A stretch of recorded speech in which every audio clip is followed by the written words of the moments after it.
Yes, we are back. So if you're outside, not yet seating, please make your way back to your seats. Please make your way back to your seats.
All right, welcome back. So we have on screen some information about the Circle of Care Awards. This year is CAB's 6th annual Circle of Care Awards. This award, we did it throughout, well, pre-COVID, and then the organization did it online for 3 years. And then last year we did it in person, and this year the organization is doing the award again. The award recognizes our partners, it recognizes home care workers, our clients, and it also recognizes just relationships in community that have helped to make CABS who CABS is today. So the Circle of Care Awards will happen on October 15th. October 15th at Giando's on the Water. Last year was an amazing event, and we expect that this year is going to be even greater. And it's always an opportunity to dress up and to celebrate the success of the work, because that's a big part of strategy, the strategic framework. If we're not celebrating, we're not winning, right? And the more you celebrate, the more you can identify the small wins. If you can identify the small wins, it will motivate your staff, your partners to push to get bigger wins. So that incrementalist approach is also very, very critical to achieving your strategic priorities as an organization. So without further ado, I want to introduce the panel for the second panel, Technology and AI in Healthcare. So we spoke earlier about care and how we can do care, right? And the question of communication came up in the early parts of those conversations. And we want to kind of highlight how we can do care better with better technology, right? And technology, not necessarily from the vantage point of just a tool, but from the vantage point of how does it help you as an organization to solve your problems? Because that's really what makes technology powerful, if you can solve your problems with it, right? And the problem of patient-centered care, the problem of connection to services, the problem of reducing duplication, the problem of reducing burnout for your clinicians, the problem of not knowing how you're doing, how you're performing, because everything is on Excel, or it's in a Word document, or it's in somebody's email, right? So we want to reframe, hopefully through this session, the conversation of what is a good approach to managing technology. So I'm going to introduce my panelists.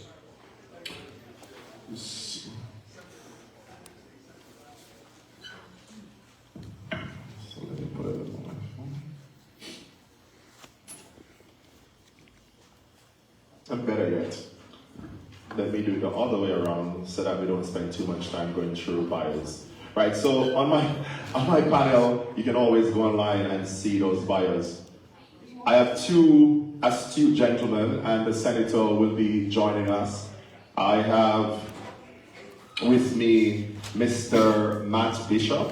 He is the CEO of Open City Labs, and he'll be better able to tell you a lot more about the work that he does. Then we have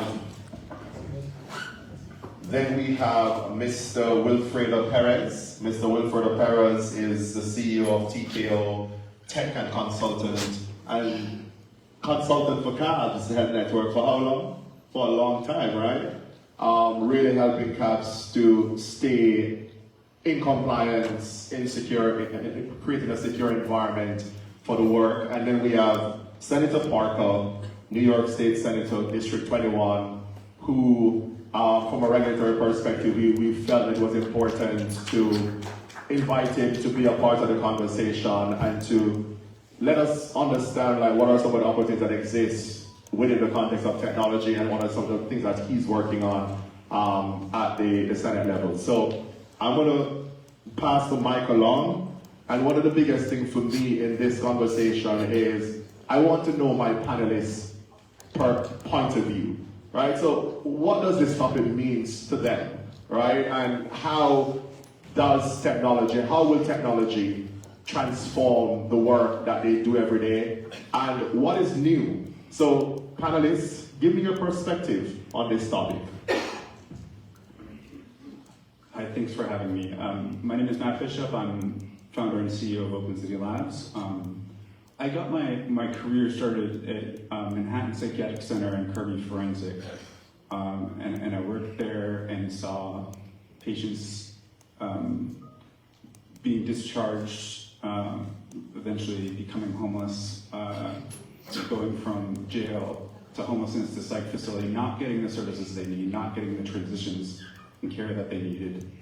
And all the work that I've done since has emerged from knowing that the patient, serving the patient, these processes, what is happening in these people's lives, what's happening in the lives of organizations like Public Health Solutions or One Brooklyn, these must come first before we talk about technology. We have Open City Labs. We are an award-winning care coordination and care plan company. We've won awards from the AARP Foundation, the Administration for Community Living Social Care Referrals Challenge, and the Bonus Challenge, which focused on how do we connect our different referral tools. And we're heavily involved in the development of standards around how we can exchange data and better improve care for patients. So we have the largest database of New York State and New York City government programs, including programs like SNAP and WIC, the forms, the eligibility requirements. Based on patients' circumstances, we use AI to recommend those services, and then streamline and autofill forms. And a lot of this is, again, driven by a care plan, and the care plan, specific care plan templates that can help organizations operationalize best practices in terms of connecting them to the right services, in terms of connecting the parent and or caregivers to the resources they need, the information they need. So I'm sure there'll be time to talk more, and we'll dive more into kind of technology and AI, but I wanted to just start with that personal story. Hello, this is Will Perez.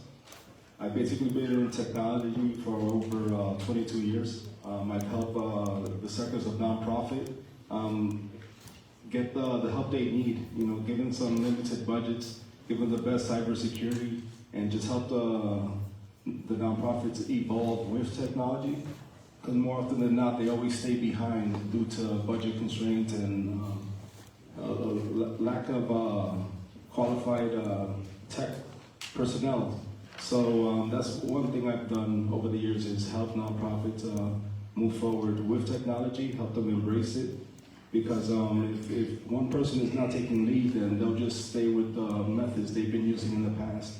And unfortunately, now everything is going to the cloud, and that's where everything is headed. It also presents challenges due to a lack of training, but I feel that the way healthcare is evolving is everything's going cloud-based, but we need to make them talk to each other. As he mentioned, you can have databases that are independent, but if they don't talk to each other, you're going to find yourself making errors, entering data into separate systems, and then inconsistent data could lead to consequences for the patients. Why you make the least informed person speak last? So again, I'm State Senator Kevin Parker. I represent the 21st District right here in Brooklyn. I'm the chairman of the Energy and Telecommunications Committee, as well as the majority whip in the New York State Senate, right? So I want you to pay attention to energy and telecommunications, because I also sit on the Technology Committee in the State Senate. So these are issues that we are dealing with. And for government, it's multifaceted in terms of how we think about it and approach it, right? But the first thing you have to understand from a healthcare perspective, there's two kinds of people in the world. People right now who are accessing healthcare, and everybody else is going to need to access healthcare at some point, right? And as we move forward in kind of this pre-technological age, understanding and utilizing technology is critical. So different levels. First of which is, how do we use it to make our government more effective, more accessible, more efficient, right? And then as we do that, we have to balance costs, right? So how do you do that transition in a way, both from the perspective of CBOs and organizations that are doing this work, hospitals, clinics, so on and so forth, and how do we support that work as well? So one of the things, anybody here a school teacher? Anybody here, if you're a school teacher, probably should be a school teacher right now, right? One of the things that happened to us a number of years ago when we started putting computer labs in every single school, and this is still a problem to this moment, they didn't give them any tech support. So you'll walk into a school right now and they'll have 30 computers and 20 of them will be offline because they're waiting for the contractor to come get it. So we just literally don't have enough contractors coming in to actually to fix it, right? Every time a computer goes down. And anybody who has a computer knows that at some point it's going to go down, right? And so you have to figure that out. And so that's, again, another level of the way that we have to think through these issues. Then you have to think about the flip side of the technology, which is, data breaches, the harm that could be done, access to information, and making sure that only the people who are supposed to have certain information have access to that information, right? Probably on a daily basis, one of us gets an email saying that some organization that we belong to that has all of our personal information had a data breach, right? I just got one last night, unfortunately, right? So you're sitting there on pins and needles, right? And so trying to balance the security issues and then fraud that goes on top of that, and how do you, especially with vulnerable communities like senior citizens or new immigrants or others, or people with language barriers, right? Who may fall prey to that, right? And all of us don't have a beekeeper in our back pocket. Anybody see that movie? No? Okay. We'll go home and watch it. You'll understand what I mean if you see a beekeeper. Anyway, and so those are some of the ways that we have to look at that. And then we look at an issue around, let's say, AI. Now we're really in the deep end of the pool, right? We haven't done much on AI on this from the state legislature perspective. Literally, I'm gonna tell you, I'm gonna keep it 100 with y'all. Don't tell nobody. We literally don't have enough staff who actually understand it so that we can actually promulgate rules around it. Right? But and we usually don't hire outside, people to come in to do it, right? And so if you're somebody as technologically advanced and skilled as Matt, Matt's gonna make more. Matt's not gonna take a $50,000 job working for us, right? When he's making whatever number, right? So like, from a government perspective, we're like behind the 8 ball because we can't even afford to hire the experts to oversee this new technological area. You know what I mean? Yes. Right? And so these are some of the challenges that we're dealing with, you know, simultaneously in an environment in which we have competing priorities. So it's not like this is the only thing we're doing. It's not like healthcare is the only thing we're doing, right? So we're doing healthcare and then we're looking at these technological changes in the context of healthcare, while at the same time we're trying to balance housing needs, mental health needs, environmental needs, public protection needs, go on and so on, right? And so this is all, you know, it's a balancing act. I don't think that we're doing it well, right? I don't think we're doing it well. And so as I pass the mic back, let me just go back to this notion of being the chair of the telecom committee, right? Energy and telecom. And so we're still dealing with, in our communities, two aspects of the digital divide, right? And this was laid bare for all of us during the pandemic, right? The first is the traditional digital divide, which means people just literally don't have access to hardware, right? And so what is we found out during the pandemic, you have kids who are doing their homework, right, on smartphones, right? And as advanced as they are, it's still a little bit difficult to navigate the kind of level of homework. And I'm not sure if anybody got a 5th grader in here, but that 5th grade math is not to be played with, especially on an iPhone, right? And then you have the new digital divide, which is access to high-speed broadband, right? And there's a lot that my committee has done, there's a lot of things the state government has done in terms of trying to kind of equalize it. And let me just give you a couple of examples. During the pandemic, or towards the end of the pandemic, when the first vaccines became available, you will remember better than most people because you're at the sharp end of the sword in terms of the healthcare matrix. The first group of people who had access to the vaccine were who? No, well, even at the same time, you had doctors and nurses, and who else? Senior citizens.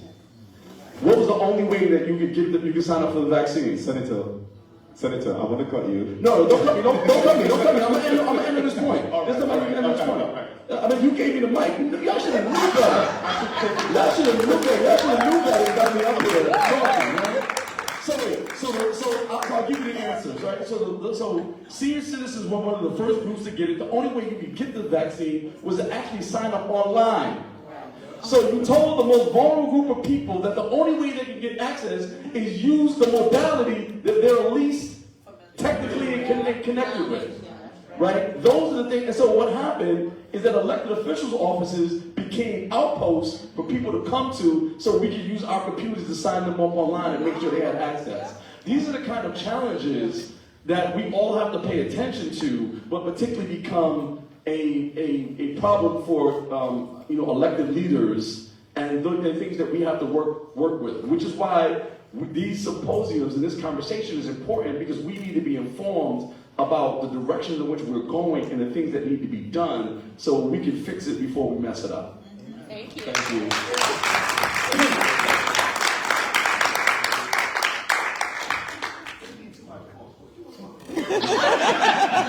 Because I want to control it.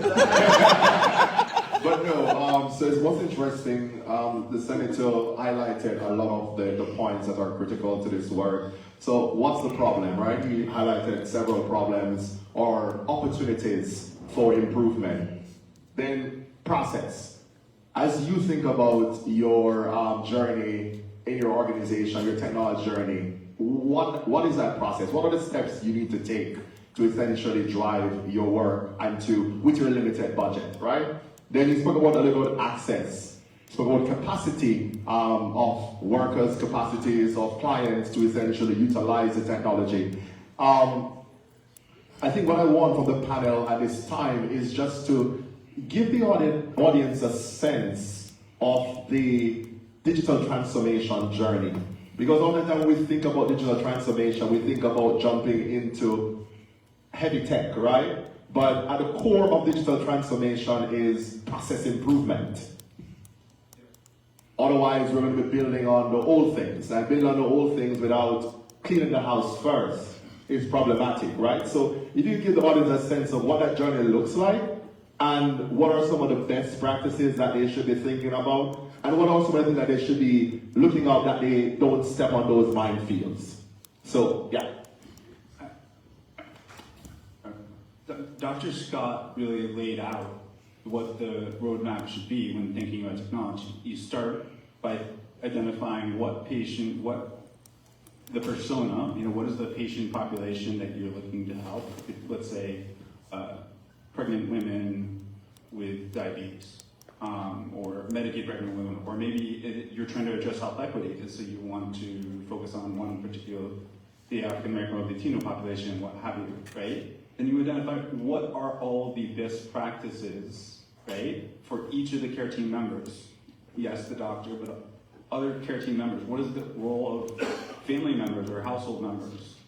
And then you look for the role of where technology can come in. So, and the role of the care plan is to essentially operationalize those best practices. And so what our approach to care plans is that we have this way of essentially very intentionally designing this care plan template so that when the patient is being seen by that particular, and they have those particular qualities that meet the cohort, you can serve up that checklist of things and then very quickly document or make those orders or referrals, what have you. So again, but it's really, really important to right size the role of technology and make sure that you're coming in, the technology is being brought in at the right time. You figured out what role you want for technology. I remember being at their HIMSS conference is the largest technology conference in healthcare, and I remember talking to a CIO from he was in Kansas, from a hospital system in Kansas, and this guy was scared. He had Microsoft, all these trillion-dollar companies coming after him, trying to push AI on him, and it was just there is this intimidation factor in terms of these massive, trillion-dollar companies trying to push sales, and people feeling like they need to adopt technology before they know what problem the technology is solving. And that's kind of a weird position coming from someone who's, runs a technology company, but,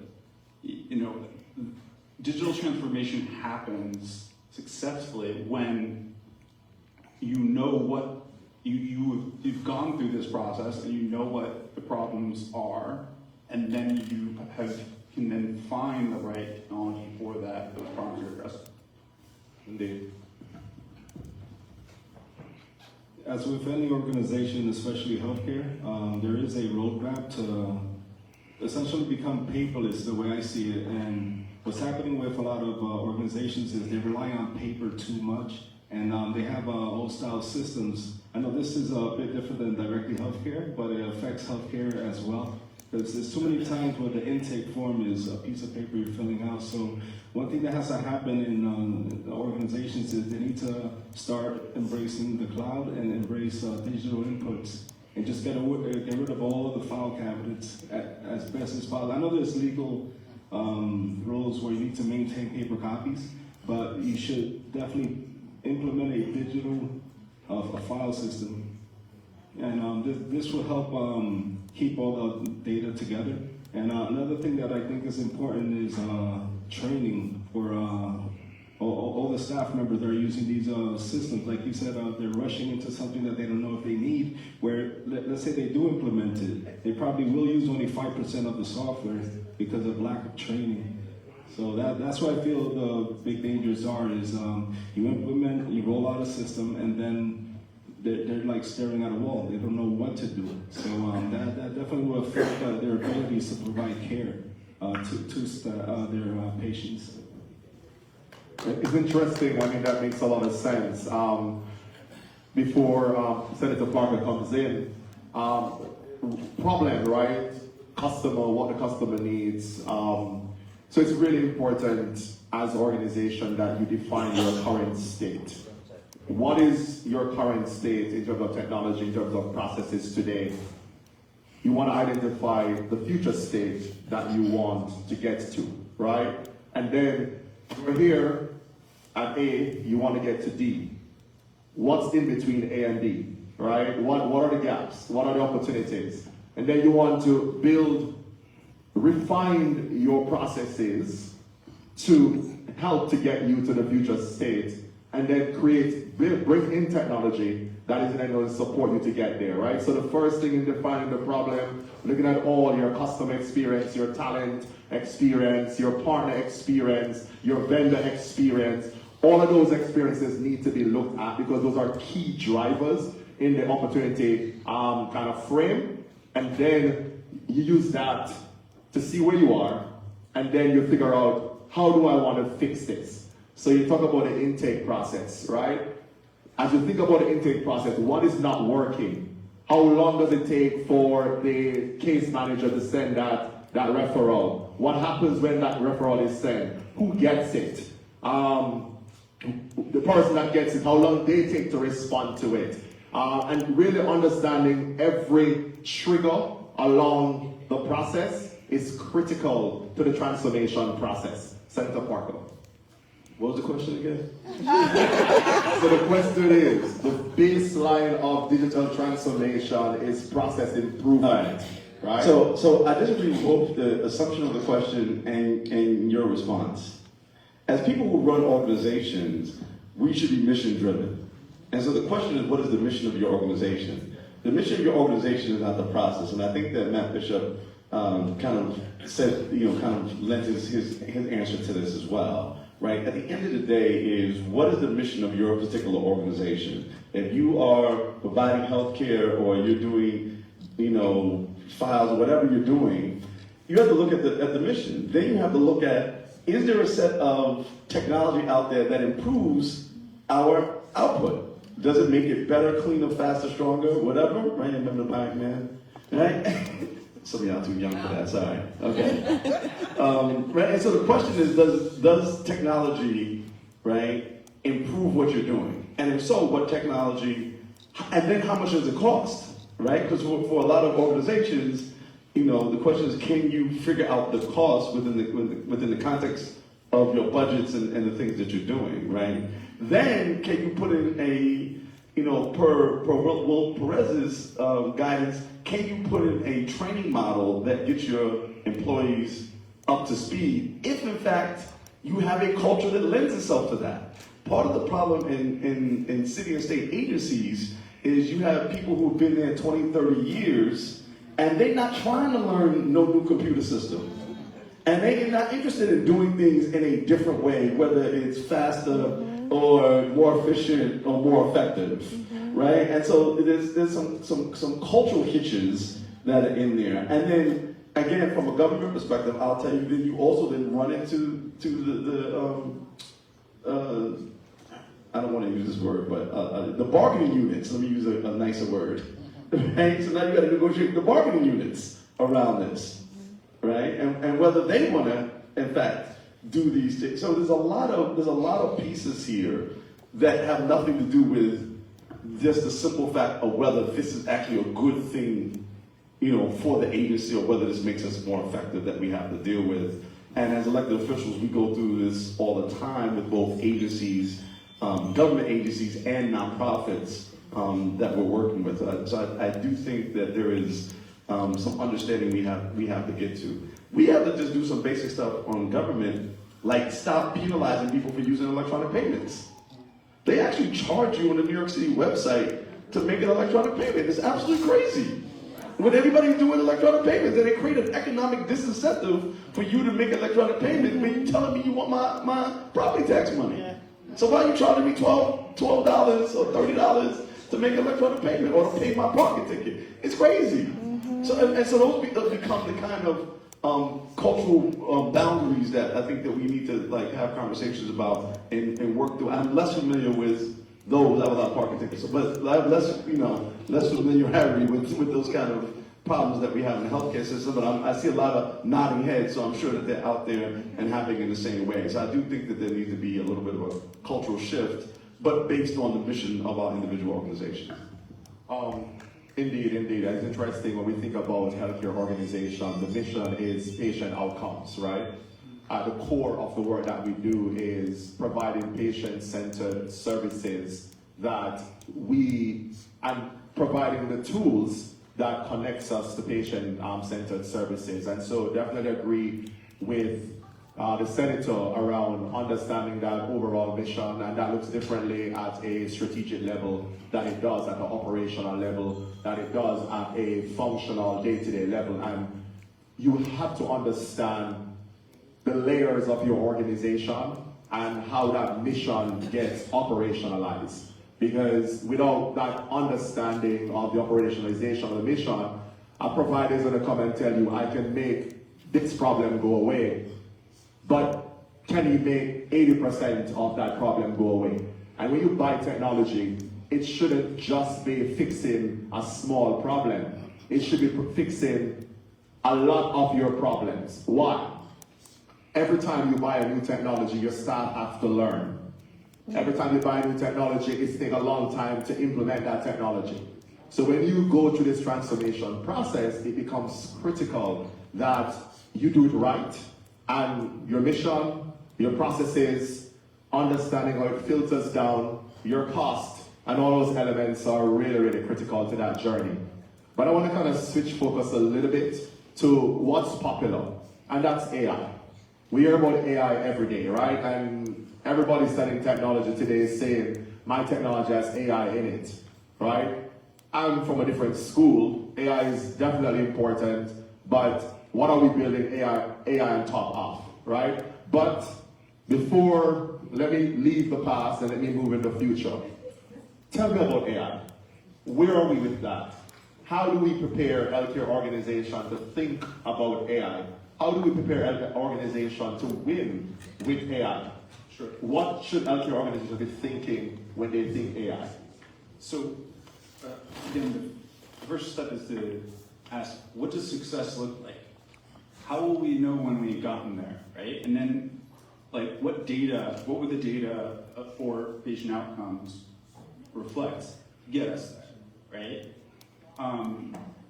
And then to think about what are the different interventions and the role of technology in operationalizing that. When you're speaking to someone who is selling you an AI product, ask them what type of AI it is, because AI is not one thing.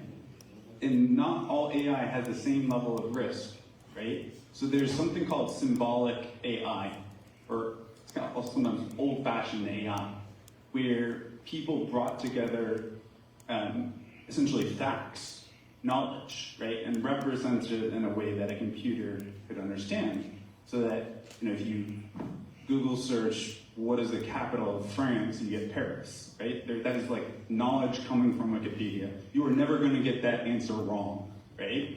The search engine cannot get that wrong because it's knowledge represented in a way, and everybody agrees that it's Paris, right? That has a level of safety in that you've had the truth vetted and verified for that thing. Obviously in health, and then the problem that doesn't always scale, but in healthcare you need to ask yourself this question, which is, do I need to have AI that is based on kind of a more older school approach to AI? What is the role of having a human in the loop, right? So we at Open City Labs, for example, we use AI to do data mapping across forms, right? So we've done data mapping across 63 PDF forms from New York City and New York State government programs and eligibility requirements for 200. And that's something we can do without, before going into production, before going out and servicing a client. So you don't have to necessarily, you're not like parsing unstructured data on the fly using the probabilistic approach, but you've done the data mapping and you can have a human in the loop. So it's incredibly safe. But knowing and understanding, when you get AI where you're essentially training it on data, right? let's say you're training it on data from academic medical school that has a very kind of white patient demographic, very rich patient demographic. And you build this algorithm around from this academic medical center, and then you take it to a community that doesn't look like that. Then you have the risk of introducing where biases into the algorithm. What does bias mean? It doesn't mean the bias is the algorithm is quote racist. It's just that the data did not reflect the population you're trying to use the AI in, right?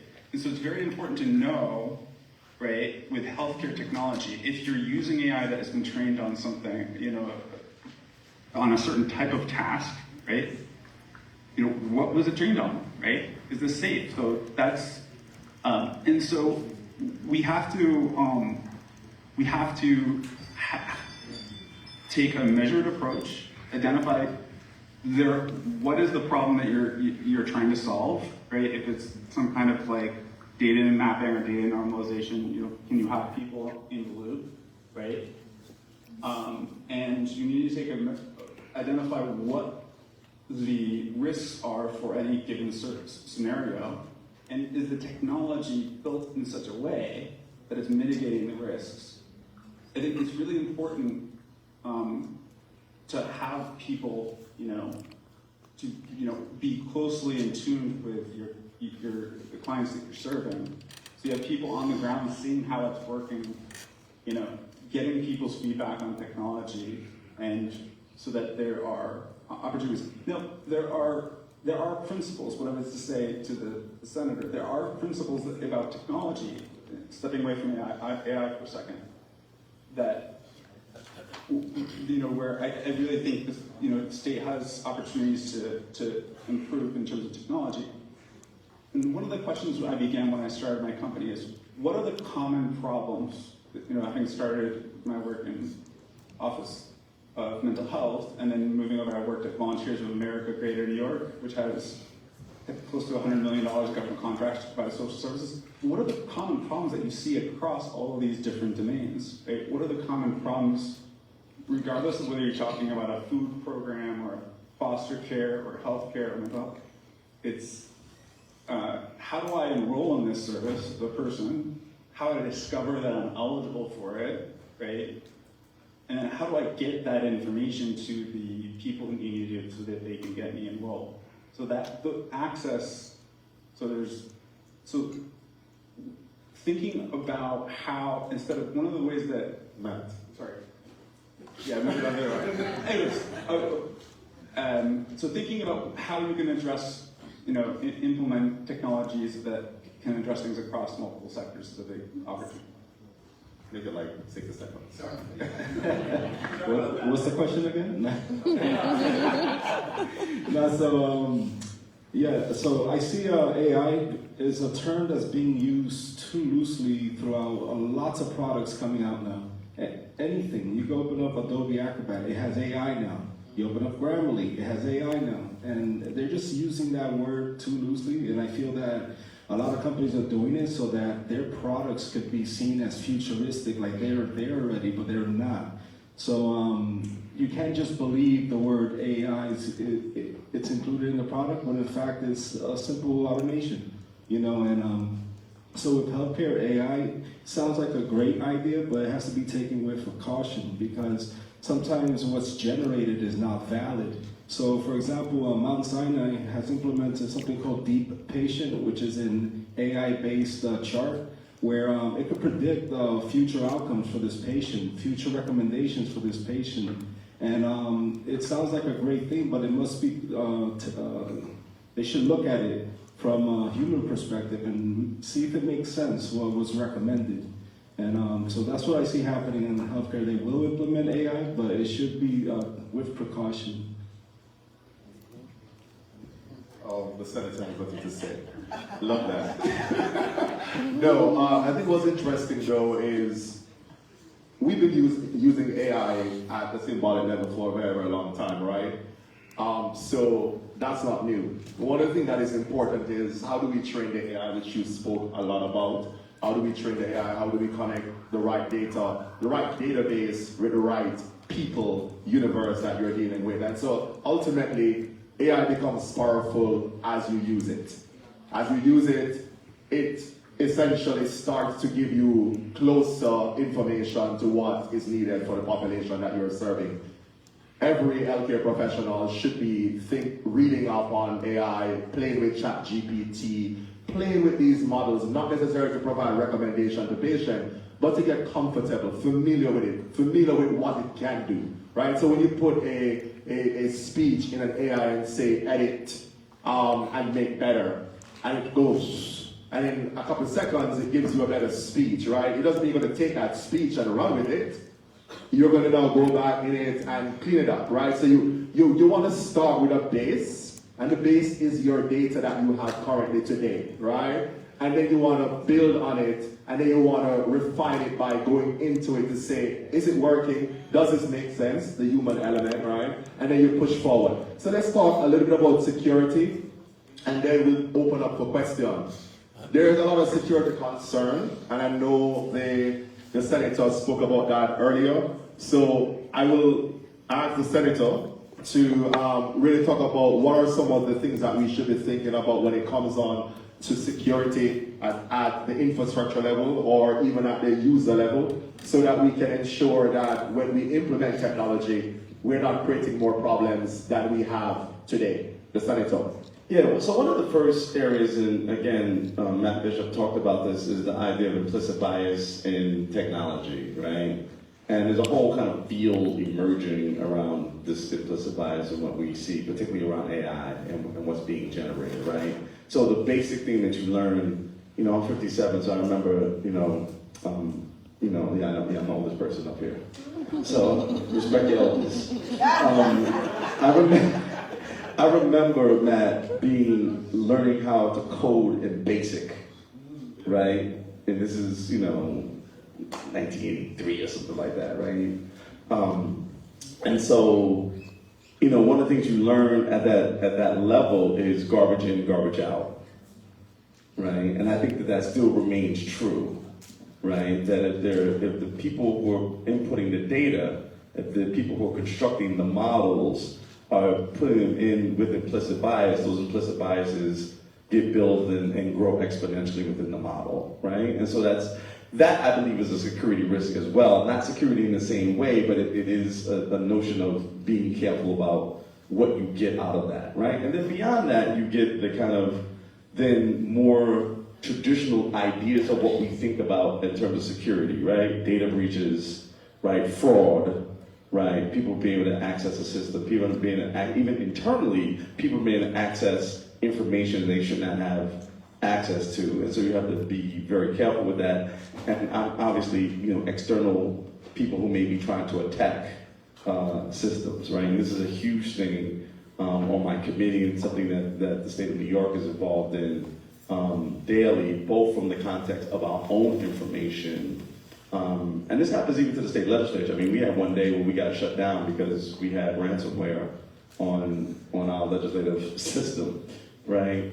And so, we have to just, build that into the model and into the cost of what it costs, of what we're doing, right? Because when you start implementing, all this new technology, a lot of times people are not thinking security, right? And not thinking maintenance and upgrades and all of the other things that are involved in developing a digital system. And I'm not saying that makes it not worth doing. I'm simply saying we must account for it within the context of what we're doing and build that into our processes and into our structures to make sure that they're going correct. Recently there's was it CrowdStrike who had the problem? Yeah, CrowdStrike just had a major problem that shut down, the airlines. I remember 2 or 3 years ago, Delta had a problem. I literally was in Montreal trying to board a flight when the whole system went down, 18 hours stuck in Montreal. There was nothing in Montreal, y'all, for 18 hours, right? So, these are things that happen, and there's big ones that happen, and there's smaller incidents that happen. And even just training people well, in the context of our buildings, right? Like I remember, we had to have a couple of trainings in the state legislature where we literally told people like, if you find a hard drive in the parking lot, don't pick it up and come and put it into your computer. Like people do that kind of stuff all of the time, right? Or don't click on links from a number that you don't know that says, "Hi, I have your package. Click this link to get it." Right? I mean, and we get those things many times a day, but people click on them, right? And so trying to teach people the basic prevention methods is part of this larger system of understanding both the things we need to do, kind of internally, and the things we need to do in terms of our own uses of technology that keep us safe. Not having a password that is password. Y'all laughing. Some of y'all not laughing. That's what's scaring me. George, change that password, George. George at Emblem is not a real password, George. Right? So like these are the kind of things that add to the issues around security that we all need to kind of pay attention to. Will, I know in our prep session you spoke a lot about people. Yeah. And I would really love you to kind of highlight because that is the heart of Definitely, this point. that's my favorite topic. So usually when there's ransomware, whenever there's a data breach, whenever somebody's email gets compromised, the error is between the chair and the keyboard. And what happens is the person who's clicking on these links, they're not trained. They're not as savvy as another person would be, where I see an email like that and I laugh. Another person sees it and they think it's real. For example, you get an Amazon receipt that says, "Thank you for your purchase of whatever," and you click on this link and it takes you to what looks like a real Amazon logon. That's phishing right there. Yeah. So how can I combat this? I implement cyber awareness training and I phish my own users. So I will be the one sending the emails to the group, and whoever clicks on it, they fall into one report. Whoever submits information goes into another report. So I'm going to pull to the side the ones who clicked the link and figure out why they clicked it. So with these tools, you provide videos on how to spot these threats, which is evolving every day. And basically by having those simulated phishing attempts, I become the bad guy where I send the email, but then I can actually have a conversation with the select few that have clicked it.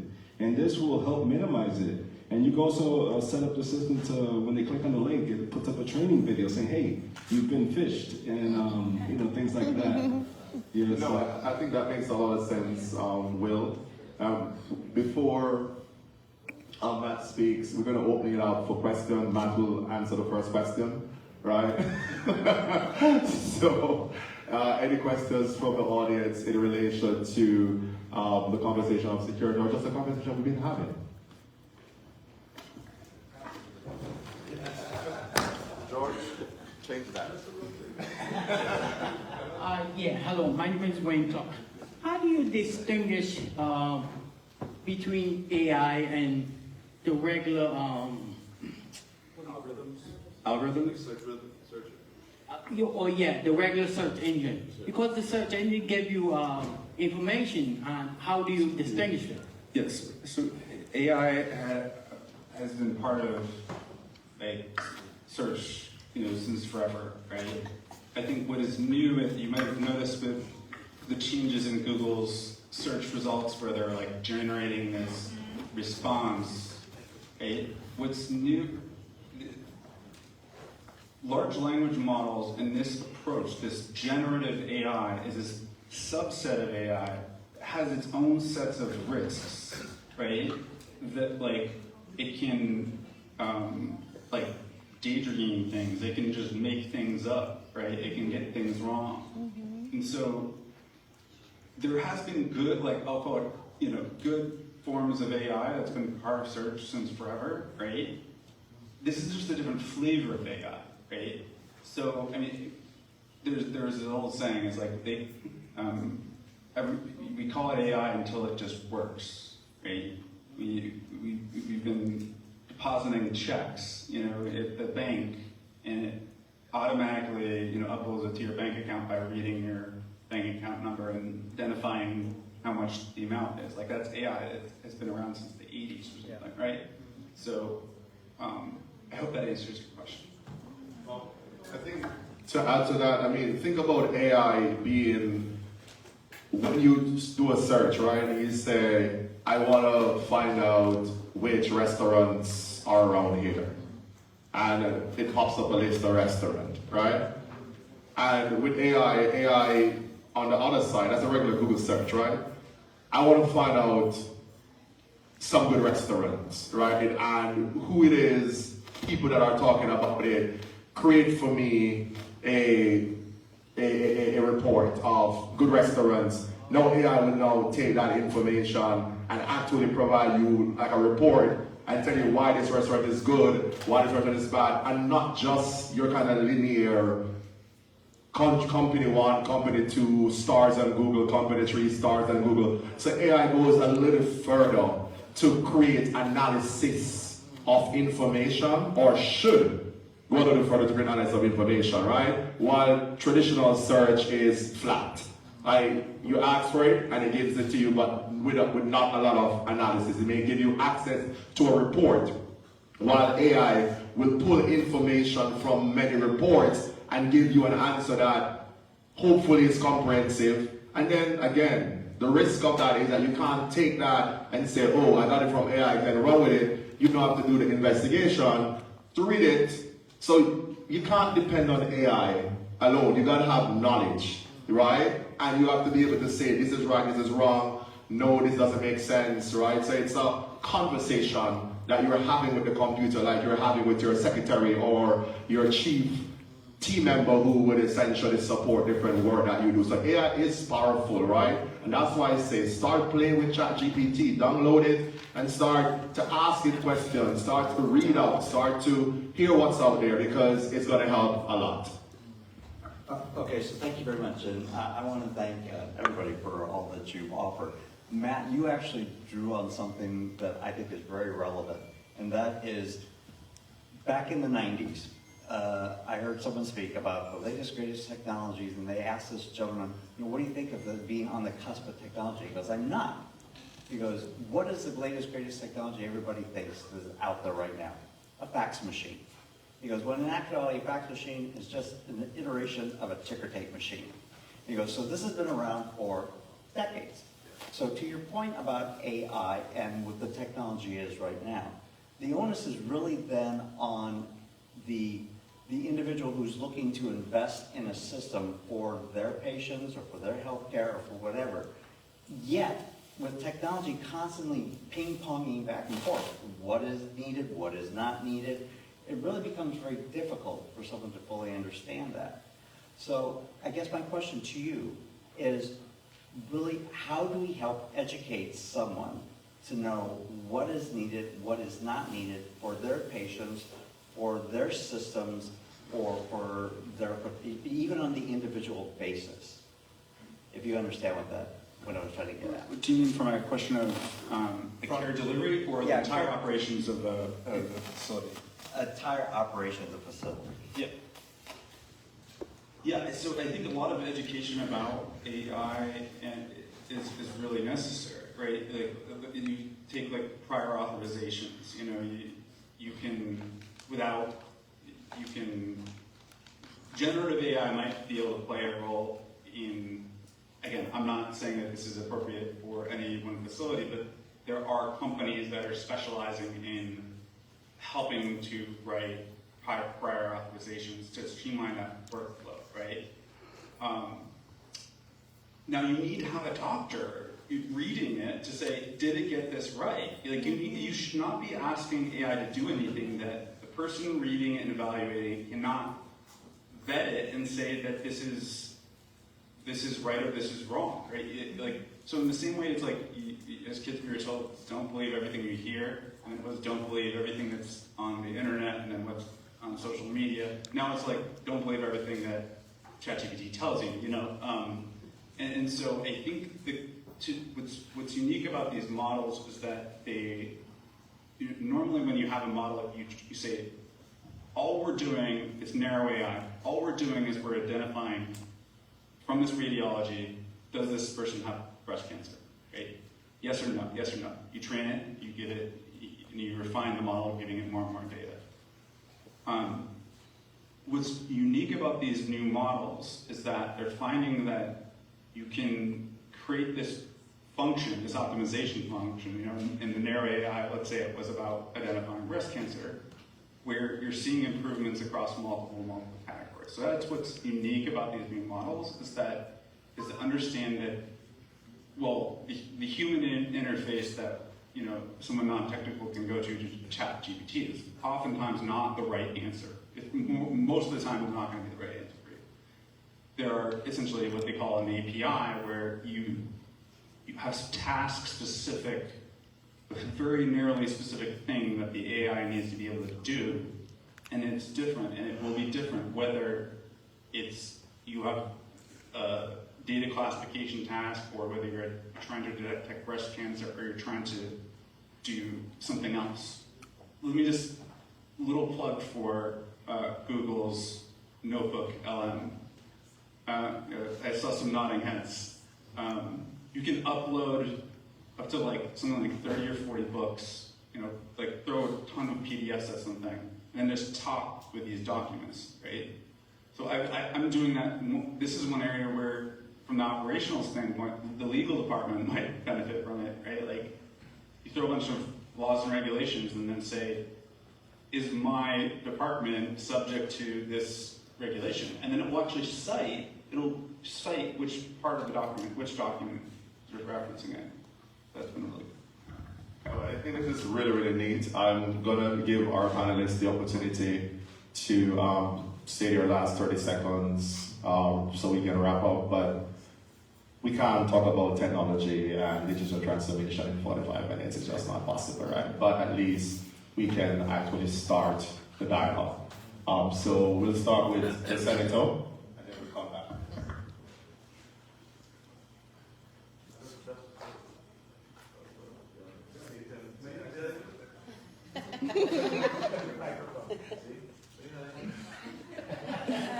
See? See how do black people at the Kevin, I thought the best was supposed to be last. Oh, never mind. First, let me just thank Cavs and all the sponsors. Let's give them a big round of applause.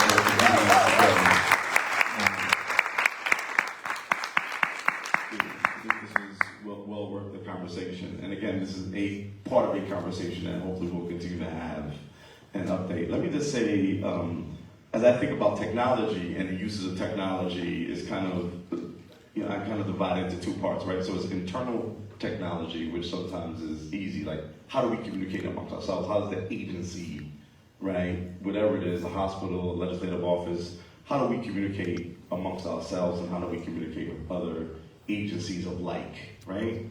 And then there's functioning with out with people in the community, right? And that could be very, very different. And when we're communicating with people outside in the community, we should be really cognizant and mindful, right, and demure about how we about some of the digital divides that we run into, right, and understanding that even though we primarily, let's say, legislatively and in the state agencies, we promote, we have all kinds of emails and internal chats that we use.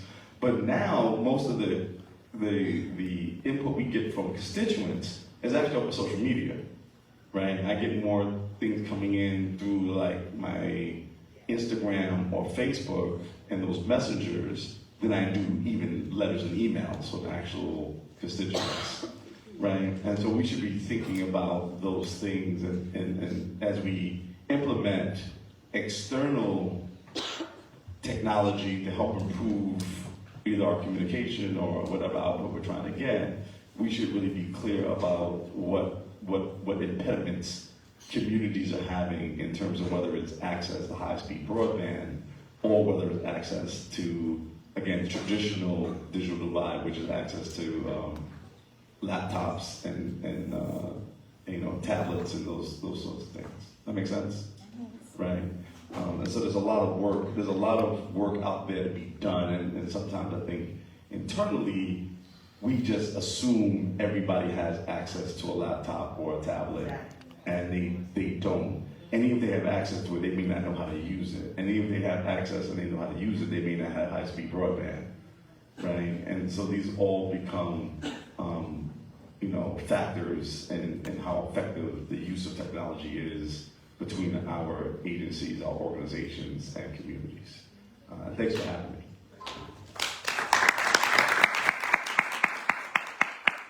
Yeah, I want to thank Kevin and Caps for having me. It was a pleasure to share tips and advice on how to stay safe behind the computer.